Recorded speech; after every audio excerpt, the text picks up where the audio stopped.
Alors nous allons donner le qualificatif des spirituels à un problème alors que ce problème n'est pas spirituel.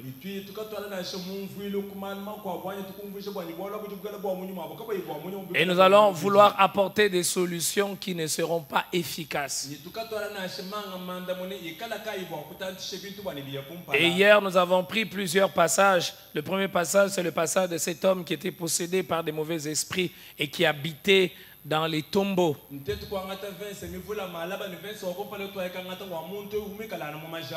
Il se mortifiait, il criait, on a lié des chaînes pour le maîtriser, pour les dompter, et toutes ces chaînes n'arrivaient pas à les maîtriser, à les dompter.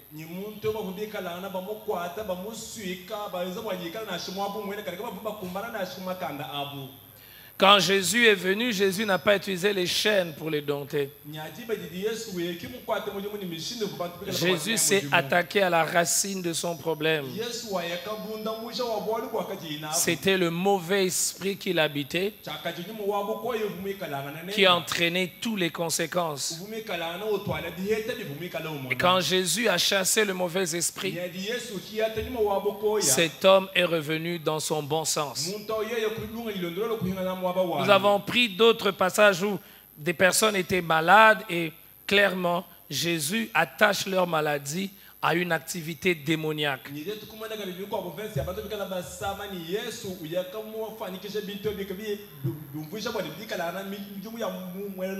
Et quand les démons sont chassés, le malade est rétabli, il est guéri. Mais nous avons également vu qu'il y a des cas dans la Bible où des personnes étaient malades. Jésus, pour les guérir, n'a pas chassé des démons.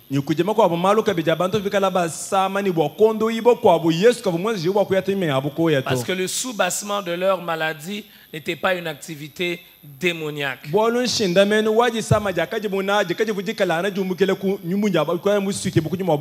avons également fini en donnant cette illustration de la pêche miraculeuse. Les disciples ont essayé de pêcher toute la nuit, n'ont rien obtenu. Alors quand Jésus arrive, il leur demande qu'ils puissent lui céder leur barque pour qu'ils prêchent. Il va prêcher pendant des heures. À la fin de la prédication, il va leur demander « Allez pêcher, aller dans les eaux profondes. » Ils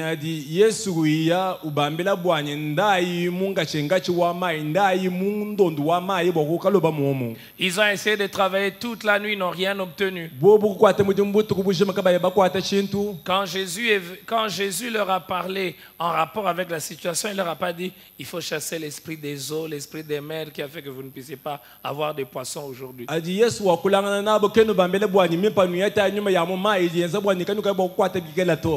C'est très important que nous soyons capables de faire une distinction entre un problème d'origine spirituelle qui a un soubassement spirituel et un problème qui n'est pas spirituel, qui nécessite l'utilisation de son cerveau et de son intelligence.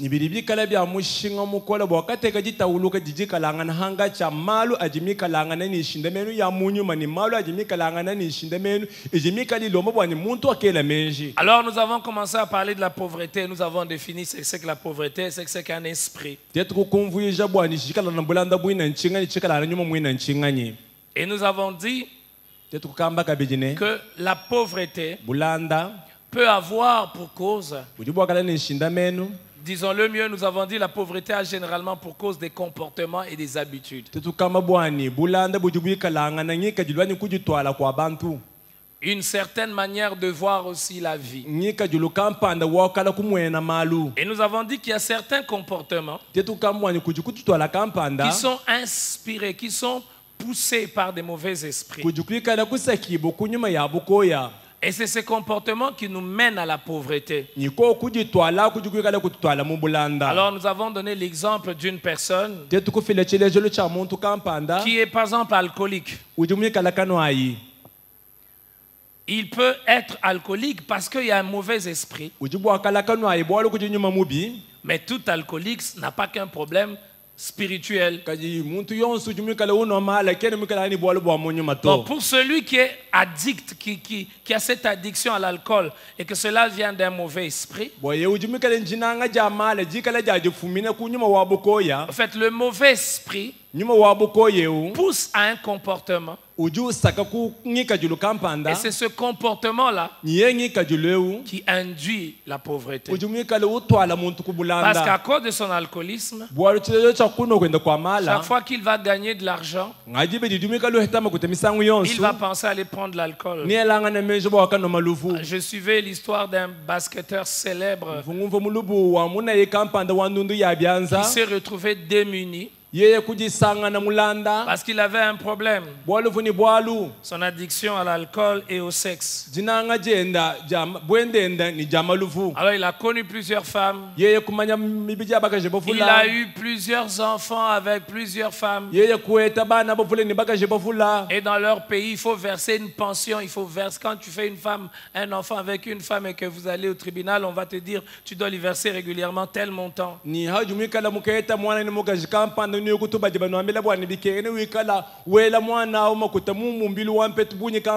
il s'est retrouvé, tout ce qu'il a gagné pendant sa carrière devait partir dans les pensions qu'il versait à ses multiples copines qu'il a eues avec lesquelles il a fait des enfants.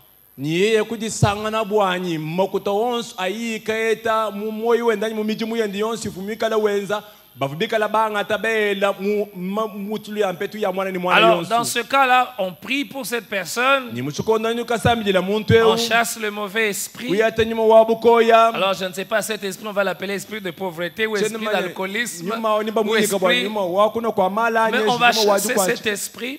Et quand cet esprit part, ce comportement qui n'était pas correct va aussi disparaître. Et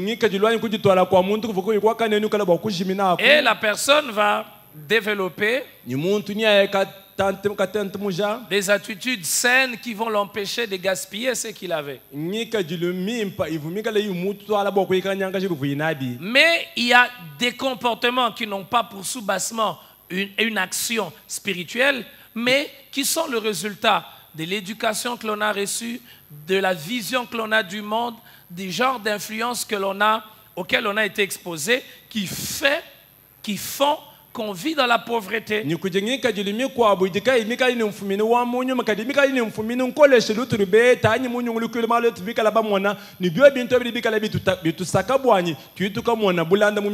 Alors c'est là que nous nous étions arrêtés. J'aimerais que nous puissions relire Romains le chapitre 12. Nous allons lire le verset 2. C'est un merveilleux texte que nous connaissons. Ne vous conformez pas au siècle présent, mais soyez transformés par le renouvellement de l'intelligence,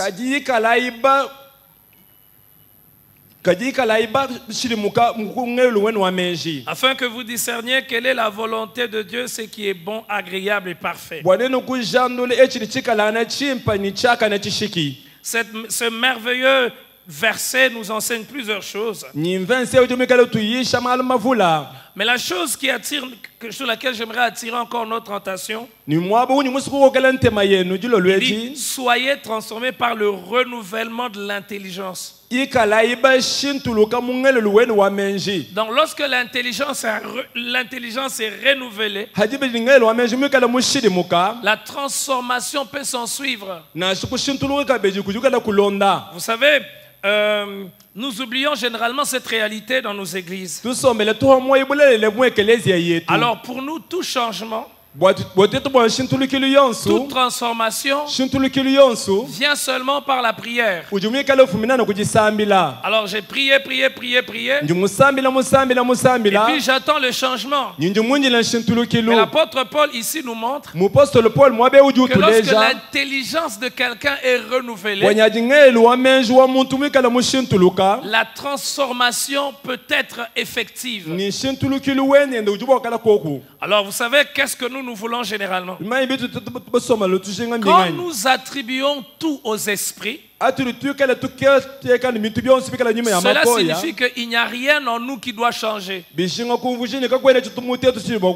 Attends, si c'est un problème d'esprit de pauvreté, quelle est la solution? Chasser l'esprit de pauvreté.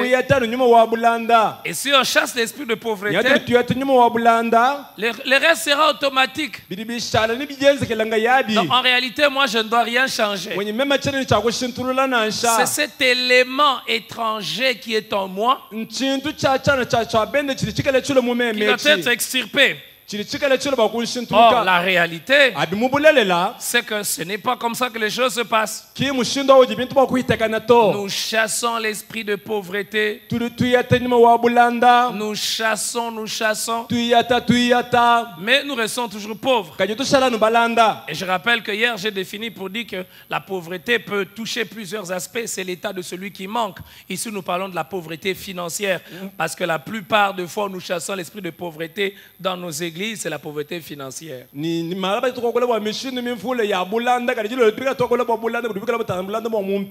Alors on chasse. Mais on ne connaît pas cette transformation. Par contre, il y a des gens qui n'ont jamais chassé l'esprit de pauvreté. Ils n'ont jamais prié dans une église. Mais pourtant, financièrement, ils ne connaissent pas le manque. Alors nous devons réfléchir. Est-ce que le problème, c'est l'esprit? Un esprit qui habite? Ou c'est notre intelligence qui doit être renouvelée? Alors pour que l'intelligence soit renouvelée, il y a deux éléments. Il y a la prière, mais aussi il y a la connaissance. L'intelligence ne peut être renouvelée lorsqu'il n'y a pas de prière. Par la prière, nous désirons l'intervention de Dieu. Et Dieu intervient en nous ouvrant les yeux, en faisant que nos écailles tombent, en permettant que nous puissions comprendre des choses que nous ne comprenions pas avant. Dieu intervient en nous donnant sa sagesse. Parce que vous savez, nous réduisons seulement la prière. Seigneur, donne-moi le bonbon. Il va donner le bonbon. Seigneur, donne-moi la voiture. Donne-moi ceci. Quand nous prions, Dieu nous donne aussi la sagesse. Et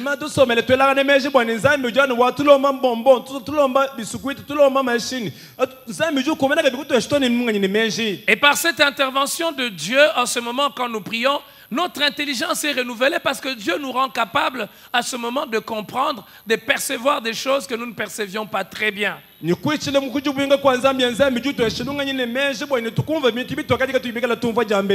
deuxième élément, c'est la connaissance. L'intelligence n'est pas renouvelée lorsqu'il y a l'ignorance. Il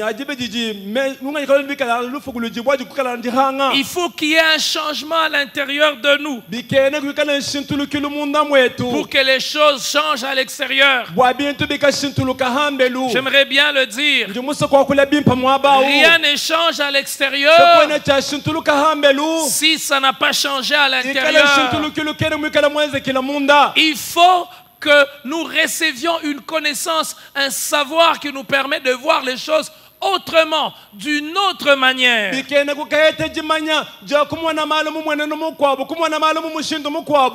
Mon peuple périt faute de connaissance.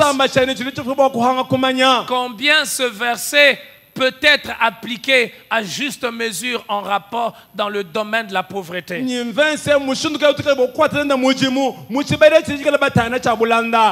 Les manques de connaissances maintiennent plusieurs personnes dans la pauvreté. Alors on va chasser les mauvais esprits, mais l'ignorance va demeurer. Et quand on est ignorant, ce sont ceux qui connaissent ceux qui maîtrisent ce que nous ne maîtrisons pas,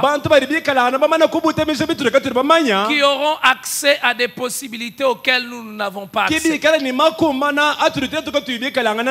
Alors, j'aimerais voir ensemble avec vous, sur base de la Bible, les causes de la pauvreté.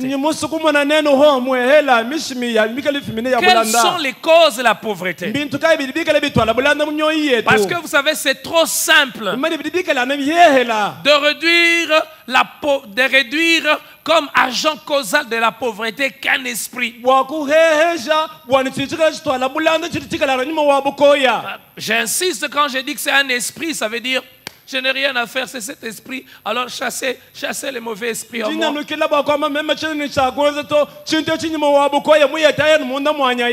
J'aimerais que nous puissions lire dans le livre de Proverbes.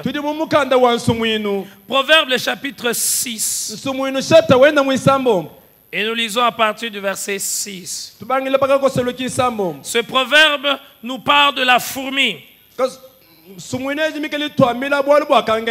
La fourmi qui est au fait un exemple du travail, un exemple d'organisation. Quand vous lisez dans Proverbes 6 à partir du verset 6, le sage dit va vers la fourmi, comme pour dire observe la fourmi, tire des leçons de comment la fourmi fonctionne. Considère ses voies et devient sage. Observe comment la fourmi est organisée. Et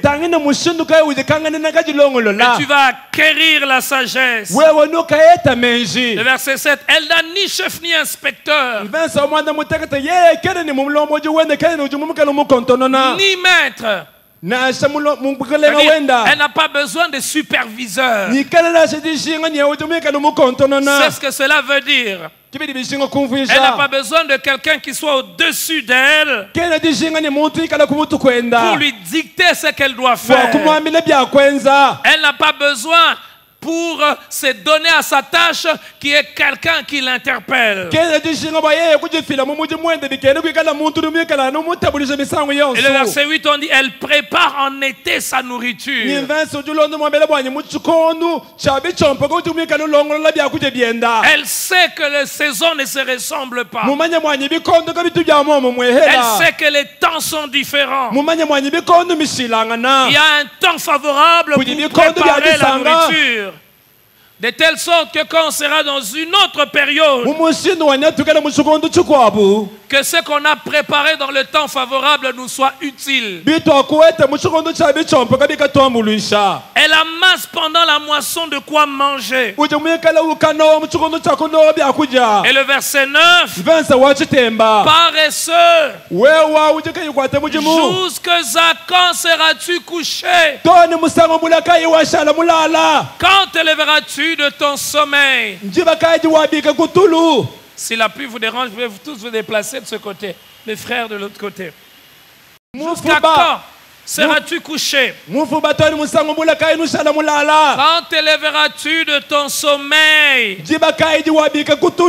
Et le verset 10, un peu de sommeil, un peu d'assoupissement, un peu croiser les mains pour dormir, et la pauvreté. Est-ce que vous avez vos Bibles? Est-ce que vous avez vos Bibles?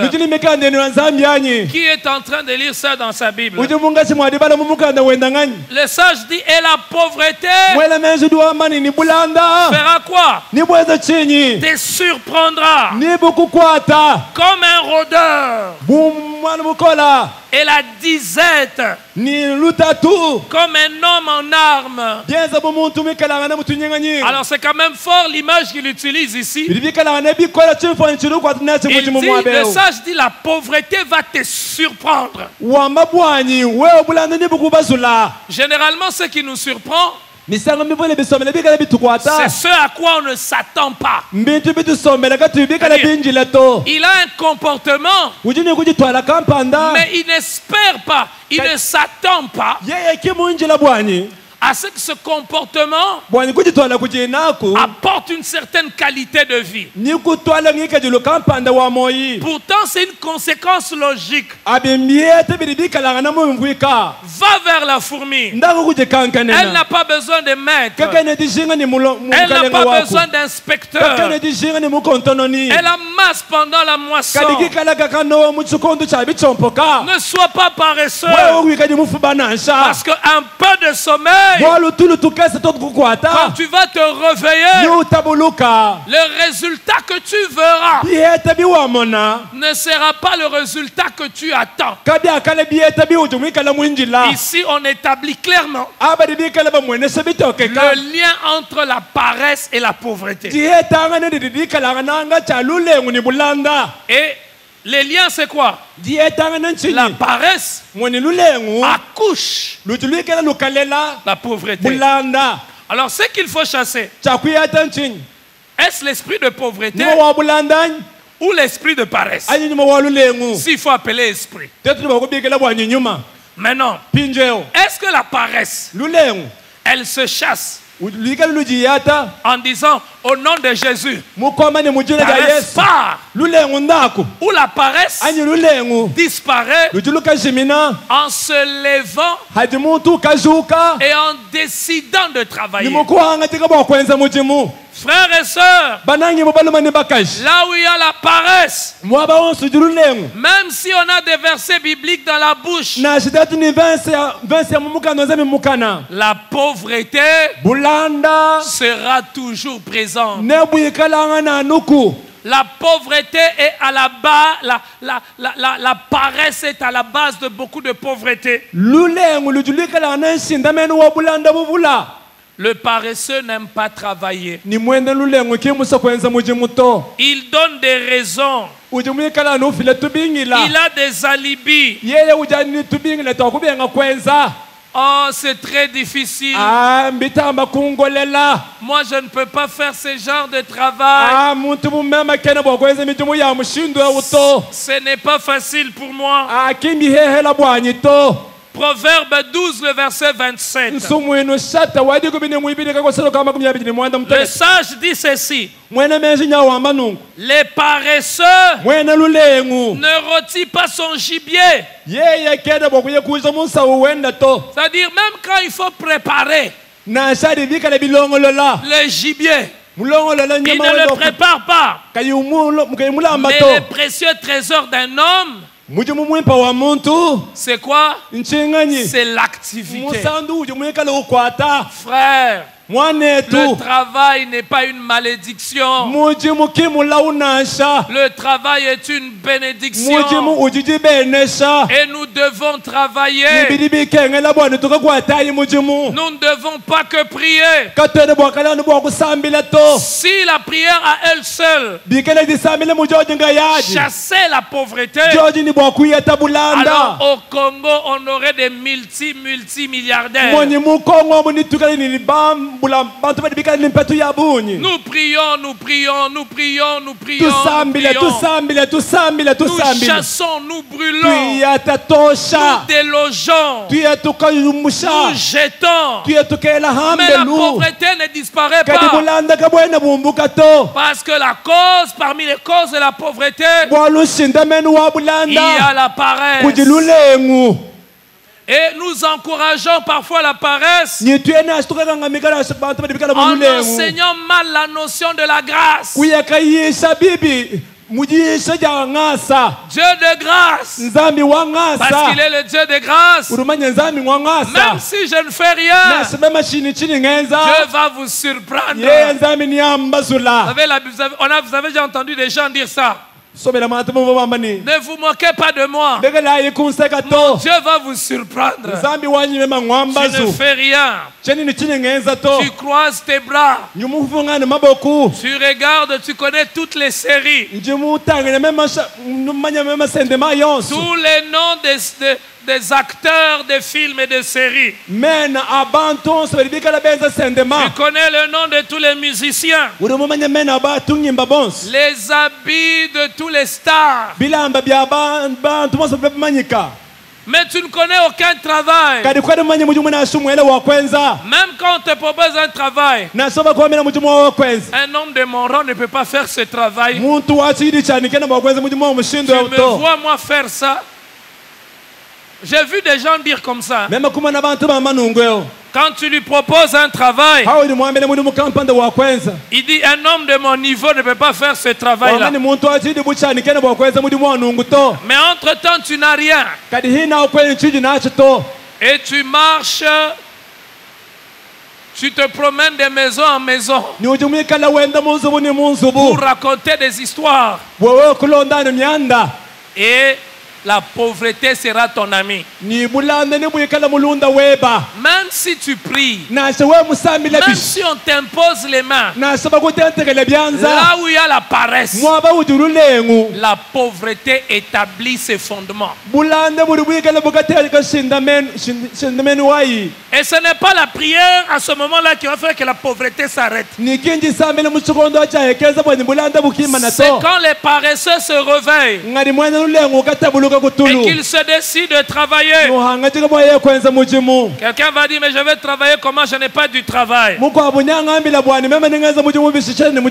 n'y a pas d'emploi. J'ai cherché du travail. Tu as tes mains. Tu as tes pieds. Tu peux travailler. Tu as ta tête. Réfléchis. Travaille. La grâce ne veut pas dire qu'on ne doit rien faire. J'aime toujours entendre l'apôtre Paul. Il dit,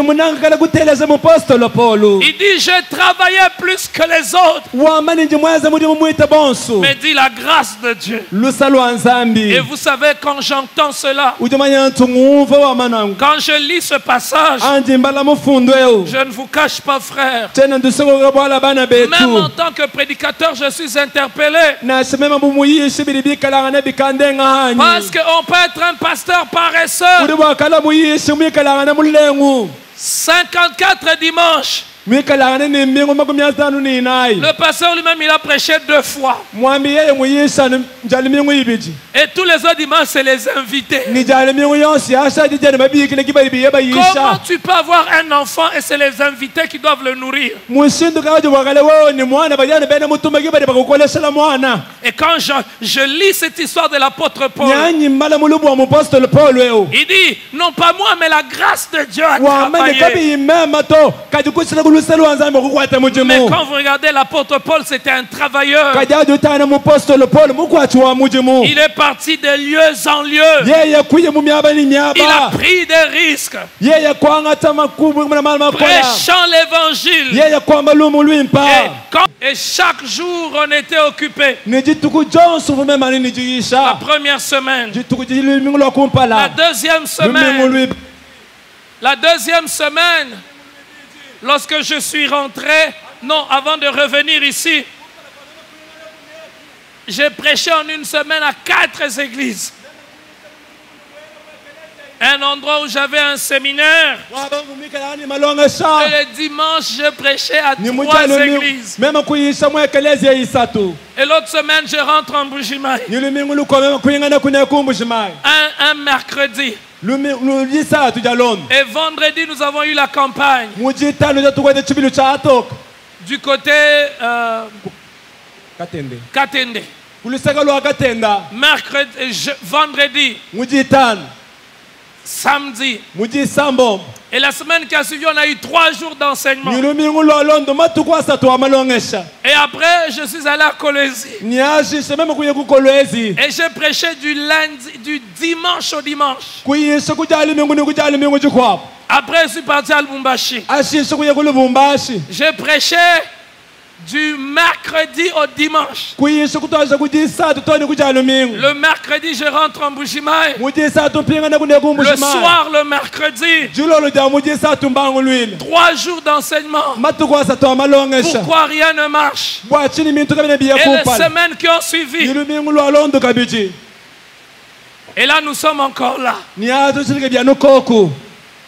On a eu chaque mercredi. Chrétiens ou idolâtres. Et maintenant, pendant ces jours, esprit de pauvreté. Et puis après, nous aurons manifesté les signes.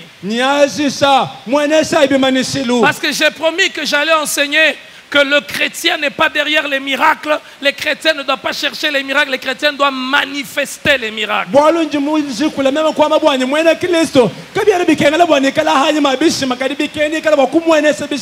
Savez-vous pourquoi je le fais? Ces derniers temps, je dis à ceux qui sont autour de moi, je suis fatigué. Mais je sais, frère, que derrière tout ce qui progresse, il y a quelqu'un qui travaille. Quand vous êtes là quelque part, et que vous voyez quelque chose progresser, il y a quelqu'un qui travaille. La paresse fait qu'on ait un rythme terrible. Je rappelle chaque fois certains de mes collaborateurs, on ne doit pas suivre les rythmes de certaines personnes. Il y a des personnes qui sont lentes. Il y a des personnes qui sont lourdes, qui ne peuvent pas aller très loin, qui ne peuvent pas travailler pour obtenir une certaine qualité de résultats. Parce qu'ils ne peuvent plus continuer à travailler quand ils sont fatigués. Ils ne peuvent pas repousser leurs limites. L'apôtre Paul dit, j'ai travaillé plus que tous. Bien plus la grâce a travaillé en moi, afin que la grâce de Dieu ne soit pas vaine. Réveillons-nous, frères. Je donne l'exemple de mon domaine, parce que je crois que Dieu m'a appelé à l'enseignement. Mais nous tous, Dieu ne nous a pas appelés à l'enseignement. Dieu t'a appelé à quelque chose. Travaille. Travaille. Tu es un homme d'affaires, travaille. Oui, il faut se reposer. Mais il faut avoir honte de se reposer quand on n'a pas travaillé. Oui, le repos, il est important. Et d'ailleurs, la Bible nous le montre. Il a créé en 6 jours. Et il se reposait le 7e jour. Le repos n'a pas précédé le travail. Le repos est venu après le travail. Il y a des gens qui veulent tout le temps se reposer. Qu'as-tu déjà fait pour te reposer? Est-ce que tu mérites ce repos que tu cherches? Ah, aujourd'hui, vous savez, Dieu a fait une bonne chose. Il y a la pluie. Comme ça, vous tous, vous serez là et vous allez rester pour suivre jusqu'à la fin. La pluie vous retient naturellement pour que vous puissiez entendre ces choses. Oh, merci pour l'esprit de la pluie. Deuxième cause de pauvreté, le gaspillage. Deuxième cause, c'est quoi? Le gaspillage. Plusieurs personnes pensent que la pauvreté, c'est simplement le fait qu'on n'a pas. En réalité, la pauvreté, ce n'est pas le fait qu'on n'a pas. La pauvreté, c'est le fait que l'on utilise mal ce que l'on a. Comment tu utilises ce que tu as? Est-ce que tu l'utilises correctement? Alors si on dit nous chassons l'esprit de pauvreté, nous le chasserons. Nous le chassons. Mais après avoir chassé l'esprit de pauvreté, c'est que tu as, tu l'utilises mal. Celui qui gaspille, c'est celui qui utilise ce qu'il a pour des besoins inappropriés, pour des choses dont il n'a pas réellement besoin. Comment tu utilises ce que tu as? Alors celui qui dépense mal, qui utilise mal, et on lui dit chasse l'esprit de pauvreté. Il chasse l'esprit de pauvreté, mais on ne lui apprend pas à bien utiliser ce qu'il a. On l'endort parce que l'esprit de pauvreté ne partira pas jusqu'à ce que tu apprennes à bien gérer. Oh frère, j'aimerais dire la qualité de gestion influence la qualité de ce que nous aurons entre nos mains. Parfois ceux qui ont plus, ça ne veut pas dire qu'ils ont été favorisés. Ils ont bien géré. Combien de fois nous pensons que nous sommes pauvres parce que nous avons peu? Nous ne sommes pas pauvres parce que nous avons peu. Nous sommes souvent pauvres parce que nous n'utilisons pas bien le peu que nous avons. Nous allons lire dans le livre de Luc. Luc le chapitre 15. On nous parle dans cette parabole du fils prodigue. J'aimerais lire à partir du verset 11. Luc le chapitre 15 à partir du verset 11. Prenez vos Bibles. Il dit encore: un homme avait deux fils. Le plus jeune dit à son père: mon père, donne-moi la part de bien qui doit me revenir. Et le père leur partagea son bien. Donc il a eu une richesse, il a eu la part. Mais qu'a-t-il fait? Peu de jours après, le plus jeune fils ayant tout ramassé, il partit pour un pays éloigné où il dissipa son bien en vivant dans la débauche. Lorsqu'il eut tout dépensé, une grande famine survint dans ce pays et il commença à se trouver dans les besoins. Celui qui a quitté la maison en bosse, il avait plein de biens. Quand il rentre dans un vêtement sale, dans un vêtement inapproprié. Le verset 19, nous l'entendons parler à son père. Il dit: je ne suis plus digne d'être appelé ton fils. Traite-moi comme l'un de tes mercenaires. Et il se leva, alla vers son père. Comme il était encore loin, son père le vit et fut ému de compassion. Il courut se jeter à son cou et le baisa. Au verset 22, le père dit à ses serviteurs: apportez vite la plus belle robe et l'on revêtait Imaginez quel était l'état de sa robe. Parce qu'il s'est retrouvé en train de travailler au milieu de pourceaux.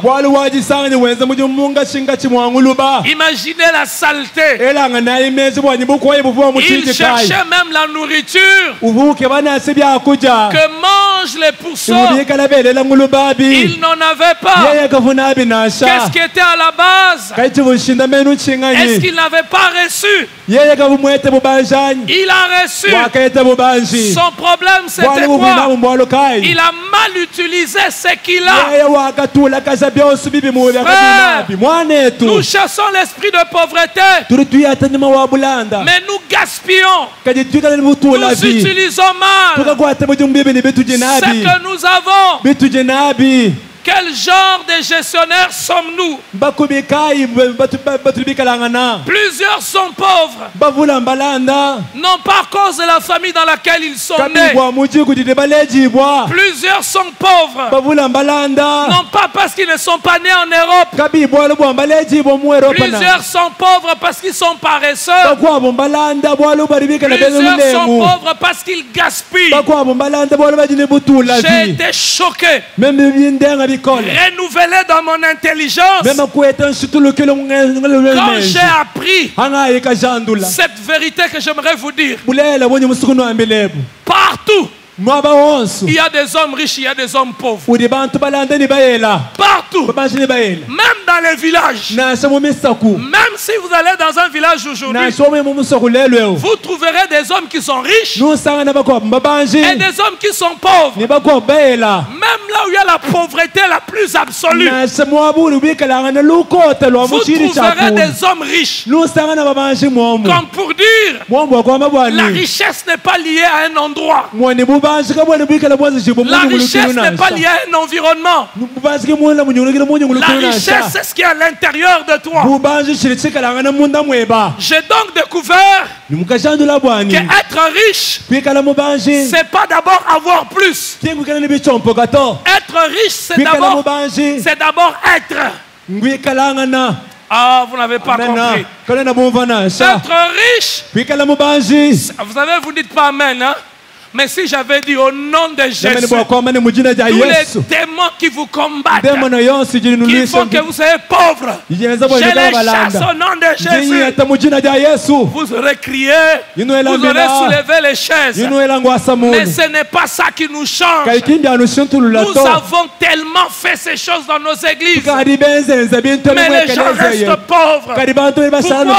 Parce qu'on ne les enseigne pas. Parce qu'on se comporte avec les membres de l'église comme si nous sommes à l'école maternelle. C'est à l'école maternelle qu'on fait danser, qu'on fait crier les enfants. Mais quand on va à l'école secondaire, à l'université, on ne vous fait pas danser, on ne vous fait pas crier, on veut que vous puissiez comprendre. Il y a des choses qui dépendent de la compréhension. Il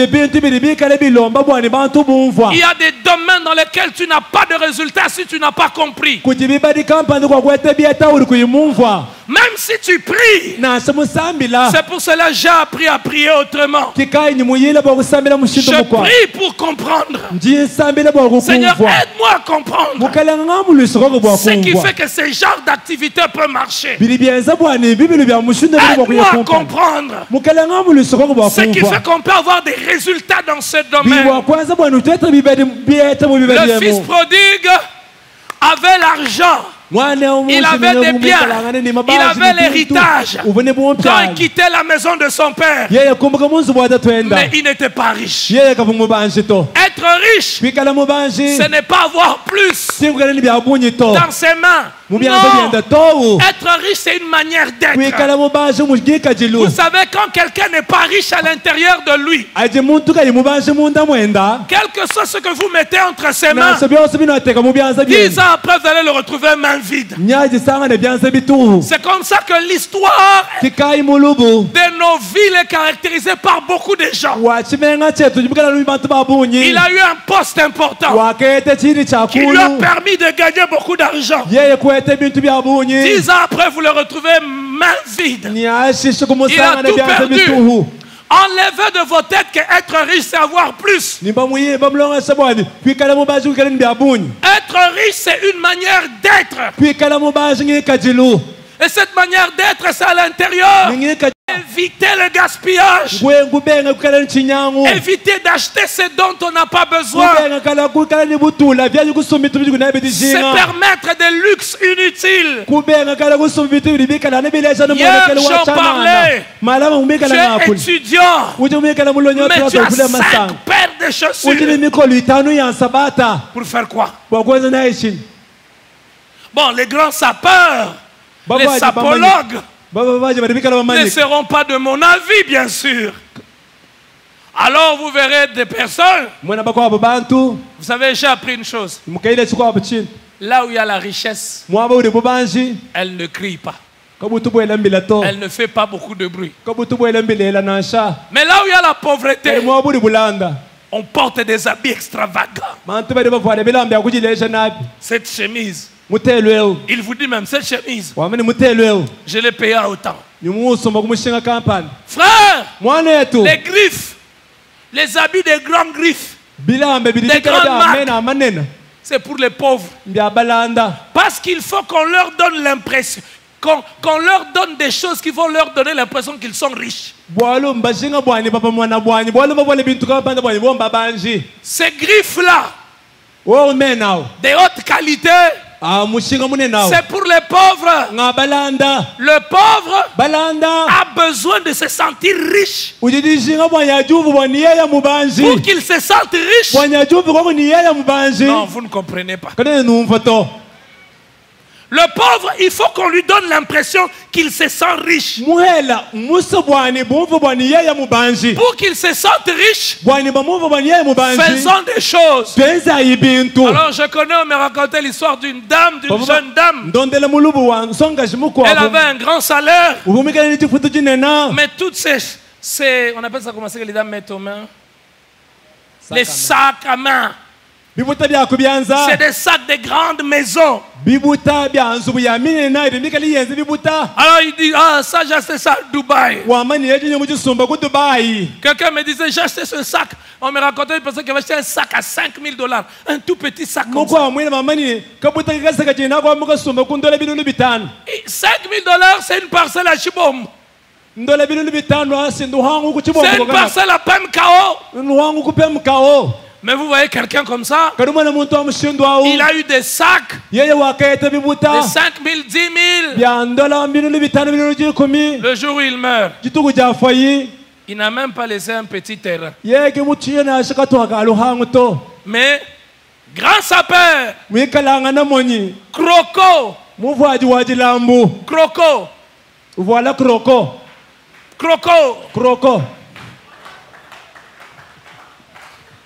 Mais tu achètes le croco. Est-ce que tu en as besoin? Parfois on est pauvre parce qu'on gaspille. Et frère, si tu arrêtes de gaspiller, tu seras riche. Mais pour ne pas gaspiller, ah, vous dites pas amen. C'est pas un problème, vous n'avez pas besoin de dire amen. Oh non! Je vous ai raconté cela hier. Quelqu'un qui disait non, si tu manges le fretin, tu as l'esprit de pauvreté. Ça, c'est il manque les poulets, c'est pour qui? Alors toi, tu vas manger les poulets pour te sentir riche. Mais l'autre, il ne mange pas le poulet. Il mange l'endakala, les tuntu. Mais il économise. Toi, ça entre, ça sort. Mes enfants ne peuvent pas manger les feuilles de papier. Hier, j'ai posé la question, combien de petits champs chez eux? Boulanda. Pauvreté. Mais on prie au nom de Jésus que la pauvreté s'arrête dans cette église. Non, je le dis bien que la pauvreté s'arrête. Elle ne va pas s'arrêter par les slogans. Elle va s'arrêter par le renouvellement de l'intelligence. Ne gaspillons pas. 3 chemises, ça te suffit, mon cher. Tu n'es pas en concurrence. On ne va pas te primer en fonction du nombre d'habits que tu as portés. Retarde certaines choses. Retarde certaines choses. Pour que demain tu sois en paix. Ne cherche pas à tout obtenir maintenant. Non, ne cherche pas à tout avoir maintenant. Le gaspillage maintient beaucoup de gens pauvres. Fita mafuta chinkonja. Applique-toi les tingos clairs. Oui. Fita mafuta chinkonja fita. Applique-toi les tingos clairs. Dis-toi que dans 6 mois, j'aimerais avoir un capital. Où est-ce que j'aurai le capital? Je ne veux pas aller mendier, m'agenouiller devant mon oncle. Aide-moi. Ah, mes frères, quand vous comprenez ces choses, vous pouvez crier, je ne serai jamais pauvre. Oui, quand vous comprenez, vous pouvez crier, je ne serai jamais pauvre. Pourquoi? Parce qu'on vous a donné l'argent? Non, parce que vous avez compris. Je dois faire telle chose. Je n'ai pas besoin d'aller demander à quelqu'un pour qu'on m'insulte.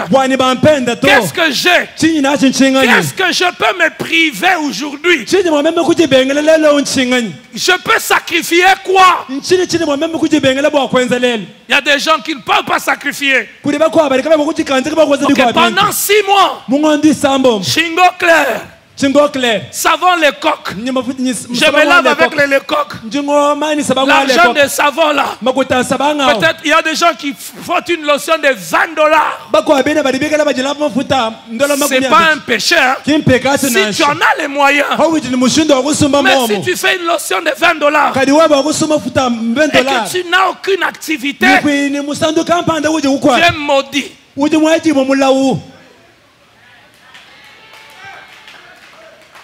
Et l'auteur de la malédiction, c'est toi-même. Qu'est-ce que tu peux arrêter? Tu peux te priver de quoi aujourd'hui pour avoir quelque chose demain? Les autres, quand ils vont à l'université, ils ont le transport. Le transport qu'on te donne chez toi à la maison. Est-ce que tu sais que dans une année, ça peut être un capital? Je vais aller à pied à l'université.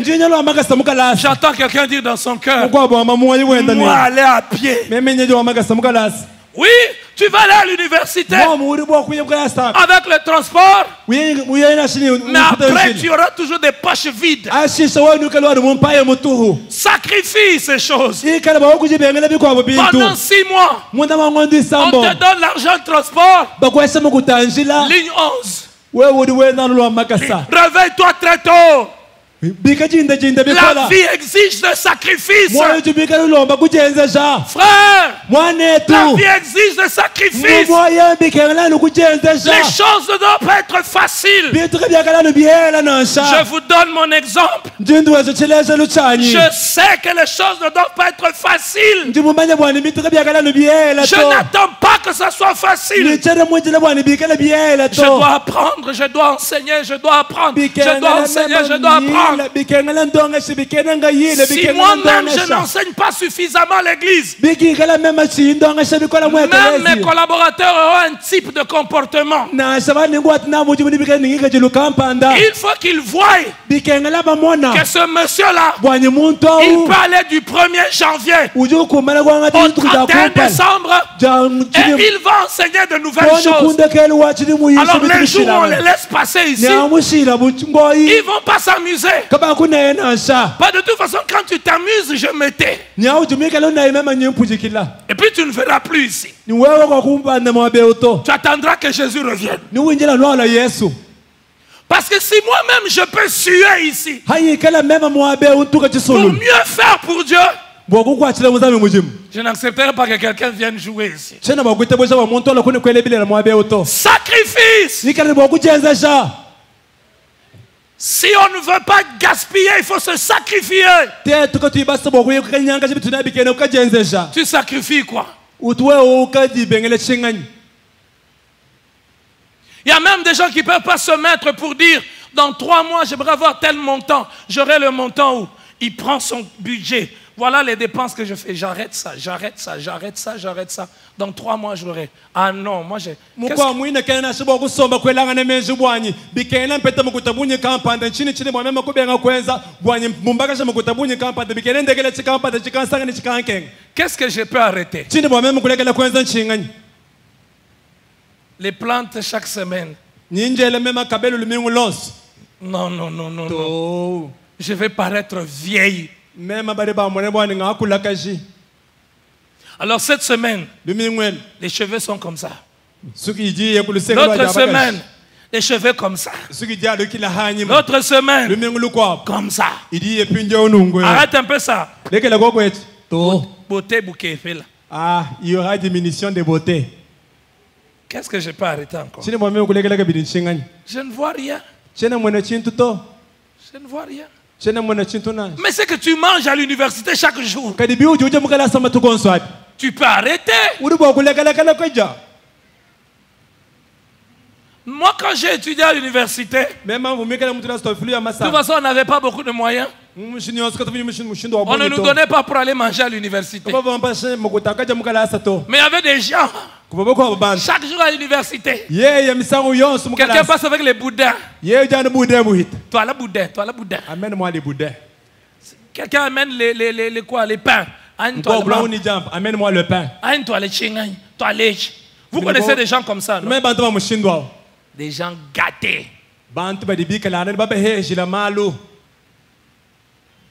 Et ils vont croire que la vie c'est comme ça. Ni ba dibela menji bwa ni mumoyi mudumika mushindo. Et quand ils viennent à l'église, Hadi uye mwe kelezia. on chasse l'esprit de pauvreté. Tuyata nyuma wa bulanda. Ah non, To. change. Shintu luka. Aide-moi à dire à ton voisin, change, pardon. Ngambulushiko kwa amile Dis à mutuma ton ne ba voisin, shintu luka. change. Amile mutuma ne ba Non, tu shintu n'as luka. pas. Maintenant, dis-toi toi-même, change. Amile ngayeba ni shintu luka. Non, tu n'as pas bien compris. Crie sur toi-même. Crie Crie sur toi-même. Change. Shintu luka.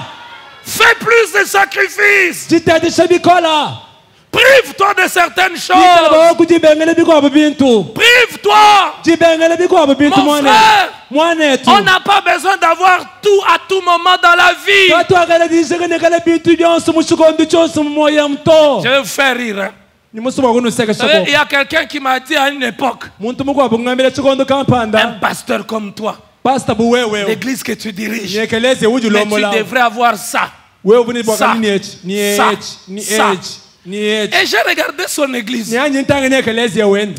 Dans mon cœur, je me suis dit, Mumoyi wa ninja milani. je comprends pourquoi ton église n'est pas là où je pense que l'église que je dirige doit aller. Njingumvo mushindu kai uji yekeleze wewe ujumika langa na mumwaba uji yao. Parce que tu as la mentalité de la consommation, Bwali uji ngelo wa menji wa wewe okushikisha. pas la mentalité du sacrifice. Kweni ngelo wa menji wa wewe kujitatisha nashi. Je lui ai dit, Mema kumwambia ni. si je veux avoir ça maintenant, Mema ni bwa kwete chikampanda dans chepinje. 5 ans, je ne l'aurai plus. Mu bijingu bitano chakala na bito. Mais si j'accepte de ne pas avoir ça Kadi maintenant, membo kuite busha mema kujikandika chuto dans kampanda 5 chikasa. ans, j'aurai ça calmement. Mu bijingu bitano ningi kala na bi mu bihehela. Qu'est-ce que tu gaspilles? Biu sombele utula kashambi ngani. Ton temps, par exemple. Jiba jeb. Combien de gens gaspillent leur temps? Mushindu kai uji bantu bikala bajimisha mebabu. Ils se mettent à parler des choses stupides. Bari bikala ngana basomba bakula malu ajika imikala mutu kai makasi. Combien de gens gaspillent dans des dettes inutiles? Mbunyi kai buri bantu ba jimisha jiba jabu mu mabanza.